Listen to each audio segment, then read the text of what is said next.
Salut tout le monde, c'est Jérémy. La marque Realme m'avait envoyé le Realme 8 Pro il y a quelques semaines et maintenant j'ai reçu le Realme 8, donc c'est la version standard de ce modèle. Il est sorti aujourd'hui et on va voir ensemble ce que ça donne et on va un petit peu le comparer aussi à cette version Pro pour voir quelle serait la plus intéressante à prendre en fonction de vos besoins.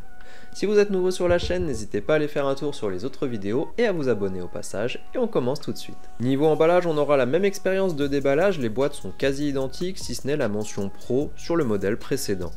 A l'intérieur, on a une protection en plastique, le téléphone, de la documentation et un chargeur 30 watts avec son câble USB-C. Pour le design, ici on est sur le modèle argenté, il a une jolie couleur avec de beaux reflets, on est sur du plastique et on retrouve le slogan de la marque affiché dessus comme on l'avait sur le modèle Pro. Si on les met côte à côte, mis à part la couleur, on voit pas vraiment de différence entre ces deux modèles, on a la même disposition des capteurs, les mêmes mesures, le même design. Par contre sur le modèle Pro, on voit la mention 108 mégapixels et 64 mégapixels sur la version standard, c'est ici qu'on aura la plus grosse différence entre les deux modèles. Pour rappel, le téléphone mesure 73,9 sur 160,6 sur 8 mm pour un poids de 176 grammes. On a donc un téléphone assez petit, assez agréable à prendre en main et assez léger surtout.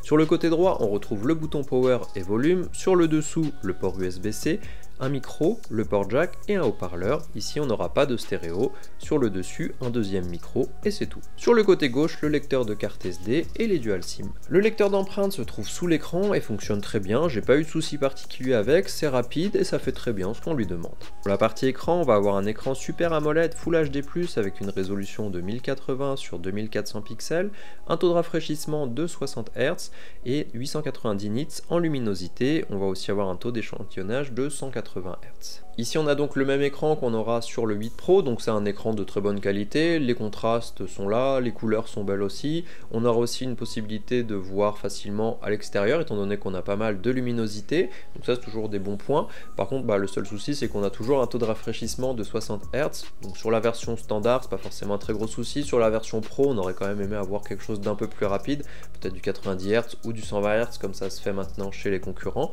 mais ici on sera bloqué sur du 60 Hz, donc si c'est pas un problème pour vous, vous n'aurez pas forcément de soucis entre ces deux modèles vu que c'est le même écran.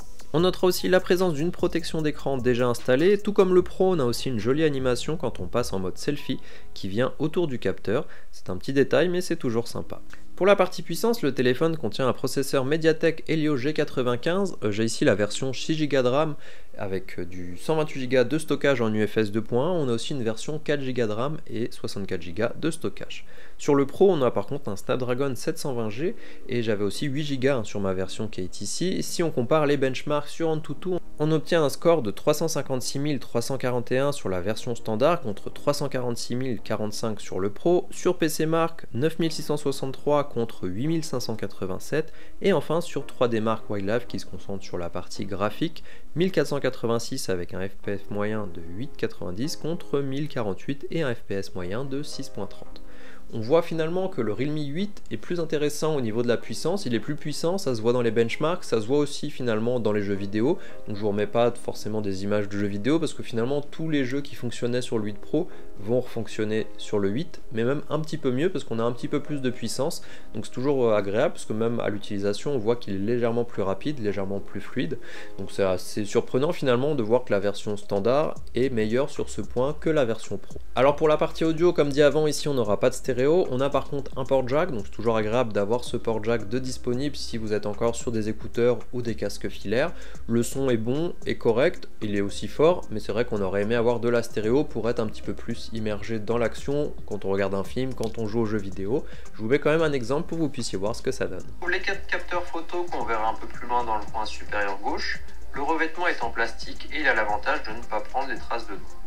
Sur le dessous, on a Pour l'autonomie, le téléphone dispose d'une batterie de 5000 mAh, il faut compter environ 1h10 pour le recharger complètement avec son chargeur 30 watts d'Archange. Pour l'autonomie, j'ai utilisé PCMark sur les deux téléphones et on obtient une autonomie de 14h38 sur le standard et de 15h46 sur le Pro, sachant que le Pro a une plus petite batterie mais une recharge plus rapide de 50 watts qu'il peut en fait être chargé en 45 minutes environ. Donc ici le Pro conserve un avantage parce qu'il va avoir une durée de vie plus intéressante, sans doute que son processeur est moins consommateur d'énergie, donc c'est plutôt intéressant. Maintenant à l'utilisation, d'avoir 1 heure de différence dans un benchmark comme celui-là, ça va pas forcément se ressentir. Par contre on pourra le recharger plus rapidement. Maintenant c'est pas forcément là-dessus qu'on va choisir un téléphone je pense, mais ça permet quand même d'avoir un petit avantage pour le Pro. Alors au niveau de la partie photo vidéo, c'est vraiment là où on va avoir une différence entre ces deux téléphones et qui peuvent finalement vous aider à choisir. Sur le Pro, on va avoir ce capteur 108 mégapixels quand on aura un capteur 64 mégapixels sur la version standard. En plus de ça, on va aussi avoir un grand angle 8 mégapixels, un objectif macro 2 mégapixels et un capteur selfie de 16 mégapixels. Donc là aussi, c'est les mêmes capteurs que sur le Pro, la seule différence, ça va être au niveau du capteur principal, mais aussi surtout au niveau de l'optimisation. Donc je vous ai fait des photos entre les deux téléphones pour que vous puissiez un petit peu comparer, et on voit quand même que malgré qu'on ait les mêmes capteurs de façon générale, on a quand même une meilleure qualité sur le 8 Pro, et du coup on dirait que l'optimisation est bien meilleure. Alors peut-être que ça sera mis à jour plus tard, il y aura peut-être des mises à jour sur la version standard pour améliorer ça, mais c'est vrai que les résultats sont quand même meilleurs sur le Pro. On le voit dans les détails, il y a des détails qui sont sur le standard qu'on les voit même pas quand on les voit bien sur le Pro. À noter aussi la présence du zoom x3 sur le 8 Pro, un zoom numérique mais qui donnait de bons résultats et qui n'est pas présent ici, et du coup finalement le x3 du Pro est meilleur que le x2 du standard, quand on peut voir sur les images que je vous présente. Alors maintenant, si les conditions de lumière sont bonnes, on peut quand même faire des photos, on va dire standard, des photos souvenirs, etc. avec le téléphone standard, mais c'est vrai que c'est quand même un point qui va pour le Pro, on a vraiment une meilleure qualité au niveau des photos. Voici un exemple de ce que donne le capteur principal du smartphone. Donc ici aussi, ça vous permet de voir, ici on sera en 4K. En 4K, on n'aura pas de stabilisation non plus, donc forcément en utilisation standard, si vous vous déplacez beaucoup, ça sera un peu compliqué. Il faudra plutôt passer sur de la Full HD pour que ça soit un petit peu plus stable. Voici un exemple de ce que donne la qualité de la caméra selfie du téléphone. Donc ici on sera en Full HD et du coup ça permet quand même de se filmer correctement. Après ici on n'a pas une qualité non plus incroyable, sachant que la pièce est bien éclairée avec mon système d'éclairage habituel. Et vous avez aussi le micro interne au téléphone. Alors pour le prix, on va trouver le téléphone en deux versions, une version 4Go, 64Go à 199 €, une autre version 6Go, 128Go à 249 €.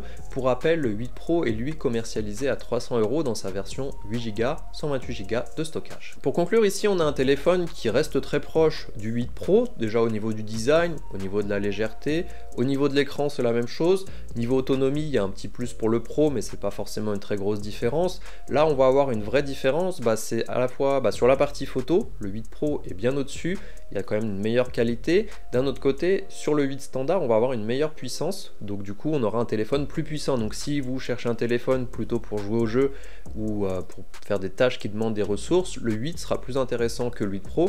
Et du coup à l'inverse, si vous cherchez plutôt un téléphone pour faire des photos, entre ces deux là j'entends, et du coup le 8 Pro sera plus intéressant. Donc là c'est vraiment un comparatif entre ces deux modèles, bien entendu il faut voir aussi les autres paramètres qui peuvent vous intéresser. Un autre point à prendre en compte, c'est que celui-ci va coûter 250 € quand celui-ci sera à 300 €. Donc là aussi ça peut vous faire hésiter, du coup 50 € d'écart, ça fait quand même une différence, surtout sur cette gamme de prix. Donc n'hésitez pas à me dire lequel des deux vous préférez dans les commentaires, et on se voit très bientôt.